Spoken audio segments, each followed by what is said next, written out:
ሰላም ጤና ይስጥልን። ከቻናል 1 የሰዓቱን ዜናዎቻችንን ወደ እናንተ እናደርሳለን። ከዜናዎቹ ጋር ወይንሸት ዘውዴ ነኝ።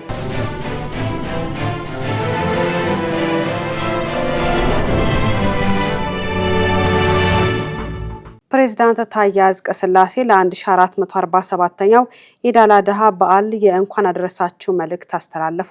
ፕሬዝዳንቱ ባስተላለፉት የእንኳን አደረሳችሁ መልእክት መላው እስልምና እምነት ተከታይ ኢትዮጵያውያን ለበዓሉ እንኳን በሰላም አደረሳችሁ ሲሉ ገልጸዋል። በዓሉ የሰላም፣ የአንድነት፣ የፍቅርና የመተሳሰብ እንዲሆንም ተመኝተዋል።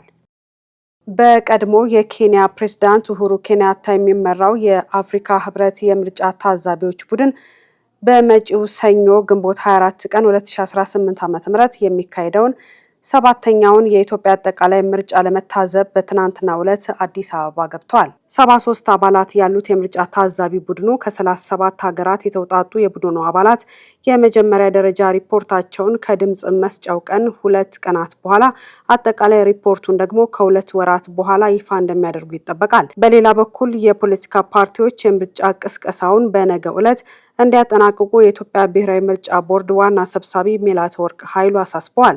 የመራጮች ምዝገባን በተሰጡት የምዝገባ ቀናት በስፋት መከናወኑንና በትምህርትና በወታደራዊ ተቋማትም ጭምር መካሄዱን ገልጸዋል። ድምጽ የመስጠት ሂደት ከመከናወኑ በፊት ያሉት 5 ቀናት ምንም አይነት የምረጡኝ ቅስቀሳ የማይከናወንባቸው ቀናት መሆናቸውን ቦርዱ አስታውሷል። የላፍቶ ሆስፒታል ኢትዮጵያን የሕክምና ቱሪዝም መዳረሻ ለማድረግ ለተሰነቀው ራዕይ ትልቅ ማሳያ መሆኑን ጠቅላይ ሚኒስትር አብይ አህመድ ገለጹ። ሄሮዳን ንጉሴ ተጨማሪ ይዛበታለች። ጠቅላይ ሚኒስትር አብይ አህመድ በማህበራዊ ትስስር ገጻቸው በ5.4 ሄክታር መሬት ላይ ያረፈው ዘመናዊና ግዙፉ የላፍቶ ሆስፒታል በይፋ መመረቁን አስመልክተው ባስተላለፉት መልእክት የሆስፒታሉ መመረቅ ኢትዮጵያን ቀዳሚ የሕክምና ቱሪዝም መዳረሻ ለማድረግ ለተሰነቀው ብሔራዊ ራዕይ ትልቅ ማሳያና አሻጋሪ ምዕራፍ መሆኑን አመልክተዋል። ጠቅላይ ሚኒስትሩ በመልእክታቸው ሆስፒታሉ በኢትዮጵያ የተሻሻለውን የመከላከልና አክሞ የማዳን የሕክምና ፖሊሲ መሰረት ያደረገ ነው ብለዋል። ተቋሙ ለሕክምና ወደ ውጭ ሀገር የሚወጣውን ከፍተኛ የውጭ ምንዛሬ ለመቀነስና መሰል የረቀቁ የዘርፉ አገልግሎት ሰጪ ተቋማት ግንባታን ለማስቀጠል ለተያዘው ግብ ትልቅ አቅም እንደሚሆንም አብራርተዋል። ይህ ዘመናዊ ግዙፍ የሕክምና ተቋም እንደ ካንሰር፣ ውስብስብ የልብ ህመምና ተያያዥ የሕክምና ሁኔታዎችን በዓለም አቀፍ ደረጃ ለመስጠት የሚያስችሉ ዘመናዊ አቅሞች የተገነቡበት እንደሆነም ተናግረዋል። ይህም ዜጎች እዚሁ ሀገራቸው ውስጥ ልዩ የሕክምና አገልግሎት እንዲያገኙ ያስችላል ነው ያሉት ጠቅላይ ሚኒስትሩ። ይህ ታላቅ ተቋም የሕክምና አገልግሎት አሰጣጥን በከፍተኛ ደረጃ ከመቀየር ባለፈ ኢትዮጵያ ሁሉም ዘርፎች ራሷን ለመቻልና ለሀገራዊ ልማት ያላትን ጽኑ ቁርጠኝነት የሚያሳይ ህያው ምስክር መሆኑን ተናግረዋል። ጠቅላይ ሚኒስትር አብይ አህመድ አዲሱን የነገሌ ቦረና አባ ገዳ አውሮፕላን ማረፊያን መረቁ። ጠቅላይ ሚኒስትሩ የአውሮፕላን ማረፊያውን መመረቅ አስመልክተው በማህበራዊ ትስስር ገጽ ባሰፈሩት መልእክት የምንገነባው እያንዳንዱ አዲስ የአውሮፕላን ማረፊያ ርቀትን በማጥበብ ትስስር ይፈጥራል፣ የክልሎችን ኢኮኖሚያዊ አቅም ያነቃቃል፣ እንዲሁም ህዝባችንን ይበልጥ ያቀራርባል ብለዋል። የአፍሪካ ኩራት የሆነውና 80ኛ ዓመቱን የያዘው አየር መንገዳችን በእርግጥም የአፍሪካ አዲሱ መንፈስ ነው ሲሉም አክለዋል። የተመረቀው የነገሌ ቦረና አውሮፕላን ማረፊያ እንደ ቦይንግ 737 ማክስ ያሉ ዘመናዊ አውሮፕላኖችን የማስተናገድ አቅም ያለው ሲሆን የአካባቢውን እንዲሁም ድንበር ተሻጋሪ የንግድ ልውውጥንና ቱሪዝምን የማሳደግ ራዕይን ሰንቆ በሳምንት 3 በረራዎችን ያስተናግዳል። የኢትዮጵያ አየር መንገድ በዓለም መድረክ ጠንካራ የተወዳዳሪነት አቅም የገነባ ተቋም መሆኑን በኢትዮጵያ የአሜሪካ አምባሳደር ሄርቪን ማሲንጋ ገለጹ። በኢትዮጵያ አየር መንገድ የእድገት ጉዞ አሜሪካና የአቪዬሽን ኢንዱስትሪ ኩባንያዎች አጋርነታቸውን አጠናክረው እንደሚቀጥሉም አረጋግጠዋል። ለዝርዝሩ አማሩ ገብሩ። የኢትዮጵያ አየር መንገድ የበረራ አገልግሎት ጥራትና ተደራሽነት ተቋማዊ እድገቱን ማስቀጠል አስችለውታል ሲሉ በኢትዮጵያ የአሜሪካ አምባሳደር ኤርቪን ማሲንጋ ተናገሩ። አየር መንገዱ በገነባው የረጅም ዘመናት ዓለም አቀፍ ስምና ዝናም ከአሜሪካ የአቪዬሽን ኢንዱስትሪ ኩባንያዎች ጋር ጠንካራ የትብብር አጋርነት እንዳለው ገልጸዋል። አየር መንገዱ በዓለም አቀፍ የአቪዬሽን ኢንዱስትሪ ተጽዕኖ ፈጣሪ ከሆኑት ከቦይንግና ጄ ኤሮስፔስ የአሜሪካ ኩባንያዎች ጋር ጥብቅ አጋርነት ያለው ተቋም መሆኑን ተናግረዋል። ኢትዮጵያ በአቪዬሽን ኢንዱስትሪ ዘርፍ አፍሪካን ከቀሪው ዓለም የሚያስተሳስር ግዙፍ መሰረተ ልማት በማስፋፋት ላይ የምትገኝ ሀገር መሆኗን አንስተዋል። በዚህም የኢትዮጵያ አየር መንገድ በአዳዲስ የመንገደኛ አውሮፕላን የበረራ መዳረሻ በማስፋትና በሀገር ውስጥ የአየር ማረፊያ መሰረተ ልማት ግንባታ ጠንካራ ስራ እየሰራ መሆኑን አብራርተዋል። የኢትዮጵያ አየር መንገድ የገነባው አቅም ቀጠናዊ አየር መንገድ ብቻ ሳይሆን በዓለም መድረክ ተወዳዳሪ እንዲሆን አስችሎታል ብለዋል። የኮቪድ-19 ወረርሽኝ ወቅትን ጨምሮ በአስቸጋሪ ወቅቶች በአሜሪካና በኢትዮጵያ አየር መንገድ መካከል የተገነባው ጠንካራ ግንኙነት ተጠናክሮ መቀጠሉን የተናገሩት አምባሳደሩ በኮቪድ ወረርሽኝ ወቅትም የኢትዮጵያ አየር መንገድ ከአሜሪካ ጋር የነበረው ጠንካራ ትብብርና አጋርነት የክትባትና መድኃኒት ቁልፍ ቁሳቁሶችን በማጓጓዝ ከፍተኛ ሚና እንደተወጣም አስታውሰዋል። የአየር መንገዱ የወደፊት እቅድና የአቅም ግንባታ የትኩረት መስክ ለቀጣይ ስኬቱ ቁልፍ እንደሚሆኑም አምባሳደሩ ጨምሮ ገልጸዋል። በዚህም በኢትዮጵያ አየር መንገድ የእድገት ጉዞ ላይ አሜሪካና የአቪዬሽን ኢንዱስትሪ ኩባንያዎቿ አጋርነታቸውን አጠናክረው እንደሚቀጥሉ አረጋግጠዋል። በኢትዮጵያና በአሜሪካ መካከል ያለው ታሪካዊ ግንኙነት በተለያዩ የልማትና የትብብር መስኮች እየተጠናከረና እያደገ መምጣቱን አስረድተዋል ሲል የዘገበው ኢዜአ ነው። የአዳማ ከተማ አስተዳደር በ43 ቢሊዮን ብር ወጪ የተገነቡ የልማት ፕሮጀክቶችን አስመረቀም። እየተገባደደ ባለው የበጀት ዓመት በርካታ ግዙፍ የልማት ስራዎች በመንግስት በጀትና በህብረተሰብ ተሳትፎ እንደተገነቡም ተገልጿል። በምረቃቱ ስነ ስርዓት ላይ የተገኘው አማሩ ገብሩ ተከታዩን ዘገባ አጠናቅሯል። የአዳማ ከተማ መስተዳደር የነዋሪዎቿን ተጠቃሚነት ለማረጋገጥና ከተማዋን ዘመናዊ ለማድረግ የሚያስችሉ የዲጂታል ቴክኖሎጂ ተግባራዎችንና ቢሊዮን ብሮች የወጡባቸው ግዙፍ የልማት ፕሮጀክቶችን በስኬት እያከናወነ ይገኛል። ከተማዋ ባለፈው ሳምንት የጀመረችውን የዲጂታል ትራንስፎርሜሽን ጉዞ ባስመረቀቻቸው አዳዲስ ግዙፍ ሜጋ ፕሮጀክቶች አጠናክራ ቀጥላለች። ይህንን የቴክኖሎጂ መሰረት ተከትሎ ከተማ መስተዳድሩ በከፍተኛ ወጪ የተገነቡ የልማት ፕሮጀክቶችን በስድስቱም ክፍለ ከተሞች አስመርቋል። የተመረቁት የልማት ስራዎቹ በመንግስት በጀት እና በህብረተሰብ ተሳትፎ እንደተገነቡ ተገልጿል። የኦሮሚያ ወጣቶችና ስፖርት ቢሮ ኃላፊ ወይዘሮ ሮዛ ቢያ በመድረኩ ላይ ባደረጉት ንግግር ከተመረቁ ፕሮጀክቶች መካከል ግዙፍ የዳታ ሴንተር፣ የህዝብ መናፈሻ ሎጅ፣ የኢንዱስትሪ ጎጆ እንዲሁም የዶሮና የአሳ እርባታ፣ የወተት ላምና የስጋ ከብቶች ማደለቢያ ሼዶች ይገኙበታል ብለዋል። እነዚህ ፕሮጀክቶች ለከተማው የኢኮኖሚ እድገት፣ ለዘላቂ የስራ ዕድል ፈጠራ፣ ለምግብ ዋስትና ማረጋገጫና ለማህበራዊ ደህንነት ከፍተኛ አስተዋጽኦ እንደሚኖራቸው የገለጹት ደግሞ የአዳማ ከተማ ቦሌ ክፍለ ከተማ ግብርና ጽሕፈት ቤት ኃላፊ አምንቴ አዱኛ ናቸው። በእኛ ክፍለ ከተማ ብቻ ስናይ ከከብቶች ኢኒሼቲቭ ወተትን ብናይ በአንድ ቀን እስከ 15000 ሊትር ነው እየወጣ ያለው። ይሄ ደግሞ ገበያን እያረጋጋ ይገኛል። እሱም ብቻ ሳይሆን ለስራ እድልም የምግብ ዋስትናን ለማረጋገጥም የተመጣጠነ ምግብ ህብረተሰቡ እንዲያገኝም የራሱ የሆነ አስተዋጽኦ አለ።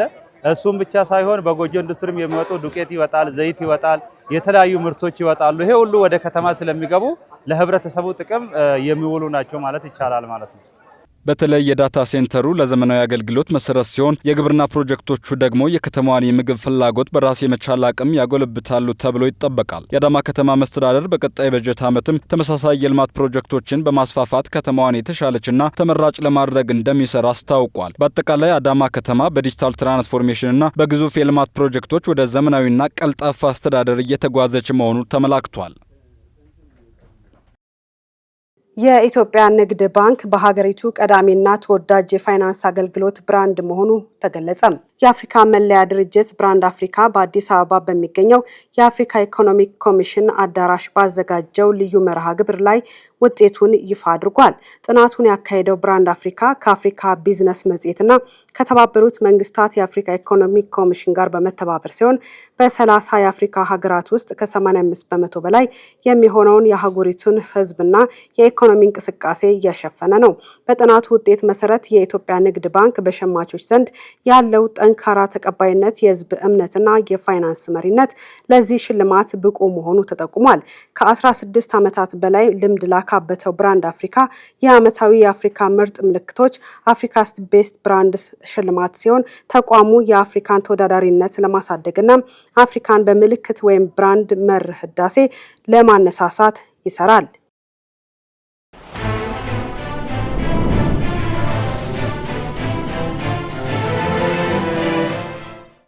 ከውጭ ምንጭ ወዳገኘናቸው መረጃዎቻችን አልፋለን። ኢራን ከአሜሪካ ጋር ከሚካሄደው ድርድር አስቀድሞ ታግዶብኛል ያለችው 24 ቢሊዮን ዶላር እንዲለቀቅላት በቅድመ ሁኔታነት አስቀምጣለች። በድርድሩ ሊነኩ የማይገባቸው 3 ቀይ መስመሮችም አሉኝ ብላለች።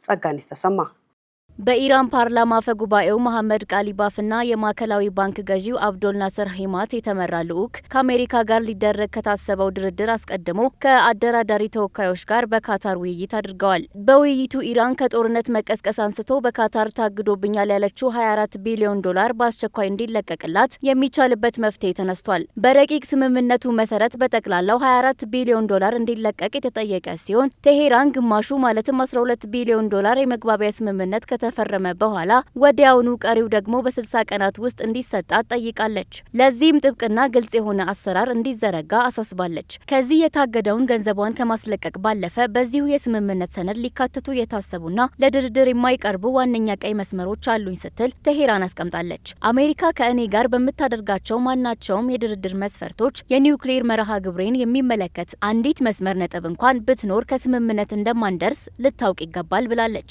ቴሄራን የኒውክሌር መሰረተ ልማቶቿን ጠብቃ ለማቆየት እንደምትፈልግና ይህ ጉዳይ ፈጽሞም ለድርድር እንደማይቀርብ ማስታወቋን ዘጋርዲያን ዘግቧል። ሌላኛው አይነኬ ያለችው ጉዳይ የሆርሙዝ ወሽመጥ ጉዳይ ሲሆን በዚህ የውሃ መስመር ላይ የደህንነትና የክትትል ሙሉ መብት የእኔ ነው ስትል አሳስባለች። የእስራኤል ጦር በጋዛ ከተማ በተጨናነቀ የገበያ ስፍራ በሚገኝ የመኖሪያ ህንፃ ላይ በፈጸመው የአየር ድብደባ ቢያንስ 3 ፍልስጤማውያን መሞታቸው ተነገረ። እስራኤል በጥቃቱ አዲስ የሐማስን መሪ ገድያለሁ ብላለች። ለዝርዝሩ ሄሮዳይት ንጉሴ።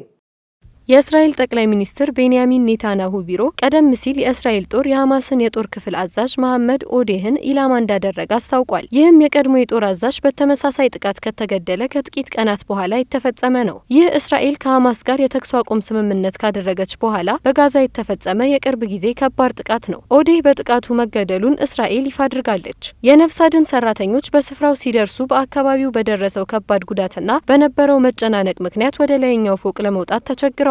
የአይን እማኞች ቢያንስ 5 ሚሳኤሎች ህንጻውን ከተለያየ አቅጣጫ በተመሳሳይ ጊዜ መምታታቸውን ተናግረዋል። አንድ ነዋሪ ጥቃቱ ከመፈጸሙ በፊት የሄሊኮፕተር ድምጽ መስማቱን ተናግሯል። ከቦታው የተገኘ ተንቀሳቃሽ ምስል እንደሚያሳየው አምቡላንሶችና የሲቪል መከላከያ ሰራተኞች በተመታው ህንጻ ውስጥ የተረፉ ሰዎች ካሉ ሲፈልጉ የሚያሳይ ሲሆን በአቅራቢያው በርካታ ሰዎች ተሰብስበው ነበር። የኔታንያሁ ቢሮ የእስራኤል የመከላከያ ሰራዊት መስከረም 26 2016 ዓ.ም ሐማስ የፈጸመውን ጥቃት ካቀነባበሩ ሰዎች መካከል አንዱን መሐመድ ኦዴህን ኢላማ እንዳደረገ አስታውቋል። ኦዴህ በበርካታ የእስራኤል ዜጎችና የመከላከያ ሰራዊት አባላት ግድያ፣ ጠለፋና ጉዳት ተጠያቂ ነው ሲል መግለጫው አክሏል። የቡድኑ ታጣቂ ክንፍ አዛዥ የነበሩት ኢዝ አዲን አልሃዳድ በግንቦት ወር መጀመሪያ ላይ በእስራኤል የአየር ጥቃት ተገድለዋል። ይህ ጥቃት በአንድ የመኖሪያ ህንጻ ላይ ያነጣጠረ ሲሆን ቢያንስ 3 ሰዎችን ገድሏል ሲሉ የአይን እማኞችና የአካባቢው ምንጭ ተናግረዋል። እስራኤል የተኩስ አቁም ከተደረሰበት እንደ አውሮፓውያን አቆጣጠር ከጥቅምት 10 ጀምሮ በጋዛ ዙሪያ ጥቃቶችን ስትፈጽም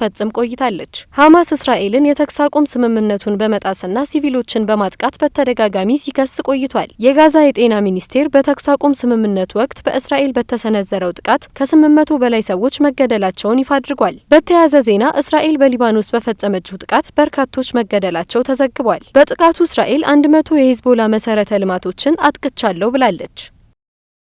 በአውሮፓ የተከሰተው ከመጠን ያለፈ የሙቀት መጠን የሰዎችን ሕይወት እየቀጠፈ ነው። በግንቦት ወር በአውሮፓ ከወትሮ በተለየና ባልተለመደ መልኩ መጠኑ የጨመረው ሙቀት የሰዎችን ሕይወት እያጠፋ ስለመሆኑ ተዘግቧል። ይህ መረጃ እስከወጣበት ሰዓት ድረስ በፈረንሳይ ከሙቀት ጋር በተያያዘ 7 ሰዎች ሳይሞቱ እንዳልቀረ ሲዘገብ፣ በብሪታንያ ደግሞ አንድ ሰው በሙቀቱ ሳቢያ ሕይወቱ ማለፉን ቢቢሲ ዘግቧል። አሁንም የሙቀት መጠኑ በምዕራብ አውሮፓ በከፍተኛ ሁኔታ እየጨመረ መሆኑ እየተነገረ ነው። በፈረንሳይ አንዳንድ አካባቢዎች እስከ 35 ዲግሪ ሴልሺየስ እየተመዘገበ ሲሆን በለንደን አቅራቢያም 35 ዲግሪ ተመዝግቧል። ስፔን ከ36 እስከ 38 ዲግሪ የተመዘገበባት ሌላው ሀገር ነች። የፈረንሳይ የጤና ሚኒስትር ወቅቱን ያልጠበቀውን ይህ ሙቀት ለመቋቋም የተለያዩ ጥንቃቄዎችን ማድረግ እንደሚገባ መክረዋል። ሙቀቱ እጅግ በጨመረበት ሰዓት አልኮል መጠጦችን መቀነስ፣ ወደ ዋና ቦታ መሄድን መግታትና የአካል እንቅስቃሴ መቀነስ እንደሚገባም አሳስበዋል። በብሪታንያ በዚህ ወቅት በአማካኝ ከ17 አሊያም 18 ዲግሪ ሴልሺየስ በልጦ የማያውቀው የሙቀት መጠን አሁን ከ34 ዲግሪ ሴንቲግሬድ በልጦ ተመዝግቧል። በተመሳሳይ በጀርመንም ሰሞኑን ከፍተኛ የተባለለት የሙቀት ማዕበል ተመዝግቧል። ካናዳና ባሃማስ ከዲሞክራቲክ ሪፐብሊክ ኮንጎ፣ ኡጋንዳና ደቡብ ሱዳን የሚመጡ መንገደኞችን በጊዜያዊነት ሊያግዱ መሆናቸውን አስታወቁ። የካናዳ መንግስት እንዳለው ከሆነ ከነዚህ ሀገራት የሚመጡ መንገደኞች ከዛሬ ጀምሮ ለ90 ቀናት ወደ ካናዳ እንዳይገቡ ይገደባሉ። የጊዜያዊ ውሳኔ የተላለፈውም የኢቦላ ቫይረስ ወደ ካናዳ የመግባትና የመሰራጨት እድሉን ለመቀነስ ታስቦ መሆኑ ተገልጿል። በተመሳሳይ የባሃማስ መንግስት የጣለው የጉዞ እገዳ በአስቸኳይ ተግባራዊ መሆን እንደሚጀምርና ለ30 ቀናት ጸንቶ እንደሚቆይ አስታውቋል። እገዳው እንደ አስፈላጊነቱ በካሪቢያኗ ሀገር የጤና ሚኒስቴር አማካኝነት ዳግም ሊታይ እንደሚችልም ታውቋል። ቡንዲ ቡጊዮ የተሰኘው የኢቦላ ዝርያ በዲሞክራቲክ ሪፐብሊክ ኮንጎ ሀገራዊ ወረርሽኝ የመሆን ስጋቱ በጣም ከፍተኛ ደረጃ ላይ መድረሱ የተገለጸ ሲሆን የዓለም ጤና ድርጅት ወረርሽኙ ዓለም አቀፍ ስጋት ያሳደረ ድንገተኛ አደጋ ሲል ፈርጆታል። ባለፈው ሳምንት ዋሽንግተንም በተመሳሳይ ሁኔታ በቅርብ ሳምንታት ውስጥ ወደ ዲሞክራቲክ ሪፐብሊክ ኮንጎ፣ ኡጋንዳ ወይም ደቡብ ሱዳን የተጓዙ አሜሪካዊ ያልሆኑ ዜጎች ወደ አሜሪካ እንዳይገቡ ማገዷ ይታወሳል። እስካሁን ባለው መረጃ በአሜሪካ፣ በካናዳ ወይም በባሃማስ የተመዘገበ ምንም አይነት የኢቦላ ቫይረስ ተጠርጣሪ የለም። የአየር ንብረት ቀውስ በዓለም ዙሪያ የጸረ ተዋሲያን መድኃኒቶች አንቲባዮቲክስ የመላመድ አቅምን እያፋጠነው መሆኑን አንድ ጥናት አመላክቷል። ለዝርዝሩ ጸጋን የተሰማ ባለሙያዎች እንደሚሉት ከ1940 እስከ 2023 ባለው ጊዜ ውስጥ በሳልሞኔላ ባክቴሪያ ላይ የታየው የ90 በመቶ የጸረ ተዋሲያን መድኃኒቶች የመቋቋም አቅም እድገት ከአየር ንብረት ለውጥ ጋር የተያያዘ ነው። የመድኃኒት መላመድ ወይም አንቲባዮቲክስ ሬዚስታንስ በዓለም አቀፍ የጤና ዘርፍ በፍጥነት እያደጉ ከመጡ ስጋቶች መካከል አንዱ ነው። ይህ ችግር በማንኛውም ሀገር በሚኖር በማንኛውም የዕድሜ ክልል ውስጥ በሚገኝ ሰው ላይ ሊከሰት የሚችል ሲሆን ግምቶች እንደሚያሳዩት በአሁኑ ወቅት በዓመት ከ1 ሚሊዮን በላይ ሰዎችን ለህልፈት እየዳረገ ይገኛል። በብሪታንያ፣ ፈረንሳይ፣ አውስትራሊያ፣ ስዊዘርላንድ እና ቻይና ተመራማሪዎች የተመራው አዲሱ ጥናት የአየር ንብረት ለውጥ በዓለም ላይ ከተለመዱ የተዋሲያን በሽታዎች አንዱ በሆነው ሳልሞኔላ ላይ መድኃኒቶችን የመቋቋም አቅም እንዴት እየጨመረ እንደሆነ ይፋ አድርጓል። ለዚህ ችግር ዋነኛው መንስኤ አሁንም ቢሆን ኢንፌክሽንን ለማከም የምንጠቀማቸውን የጸረ ተዋሲያን መድኃኒቶች ያለአግባብና ከልክ በላይ መውሰድ ቢሆንም ምርምሩ ግን ችግሩ በአየር ንብረት ለውጥ ምክንያት ይበልጥ እየተባባሰ መምጣቱን አመልክቷል። የጥናቱ አዘጋጆች የተሰበሰቡት ማስረጃዎች እንደሚያሳዩት የአየር ንብረት ለውጥ በዓለም አቀፍ ደረጃ ለጸረ ተዋሲያን መድኃኒቶች ያለመገዛት ስርጭትን የማጥፋትን ያህል ሆኗል ሲሉ ጽፈዋል። አክለውም የሙቀት መጠን መጨመርና የህዝብ ዘይቤ መዛባት እንደ ሳልሞኔላ ባሉ ተዋሲያን ላይ መድኃኒት የመቋቋም ባህሪ ያላቸው ዘረመል በከፍተኛ ሁኔታ እንዲበራከቱና እንዲሰራጩ ማድረጋቸውን ግኝቶቹን ያረጋግጣሉ ብለዋል። የሙቀት መጠን መጨመርና የዝናብ መለዋወጥ ባክቴሪያዎች እንዴት እንደሚተርፉ፣ ቅርጻቸውን እንደሚቀይሩና እንደሚሰራጩ ተጽዕኖ ሊያሳድር እንደሚችልና ይህም መድኃኒት የመቋቋም ባህሪ ያላቸውን ዘረመል እርስ በርስ የመለዋወጥ እድላቸውን ከፍ እንደሚያደርገው ተገልጿል። ይህ አዲስ ጥናት ከ139 ሀገራት የተሰበሰቡ ከ480 ሺህ በላይ የሳልሞኔላ ናሙናዎችን መርምሯል። በጥናቱ ከተካተቱት ሀገራት መካከል በ82 በመቶዎቹ ውስጥ በሳልሞኔላ ተዋሲያን ላይ መድኃኒት የመቋቋም ባህሪ ያላቸው ዘረመል መጨመራቸው ተረጋግጧል። ከባህሪው ጋር በተያያዘ ከፍተኛ ጭማሪ የታየው በመካከለኛው ምስራቅና በሰሜን አፍሪካ ሲሆን ደቡብ እስያና ከሰሃራ በታች ያሉ የአፍሪካ ሀገራት ደግሞ ቀጣዮቹን ደረጃዎች ይዘዋል። የጥናቱ አዘጋጆች ግኝታቸው የአየር ንብረት ለውጥን መከላከልና መድኃኒቶችን በአግባቡ መጠቀምን ማጣመር የጸረ ተዋሲያን መድኃኒቶች የመላመድ ስጋትን በብቃት ለመቀነስ እንደሚረዳ አስገንዝበዋል።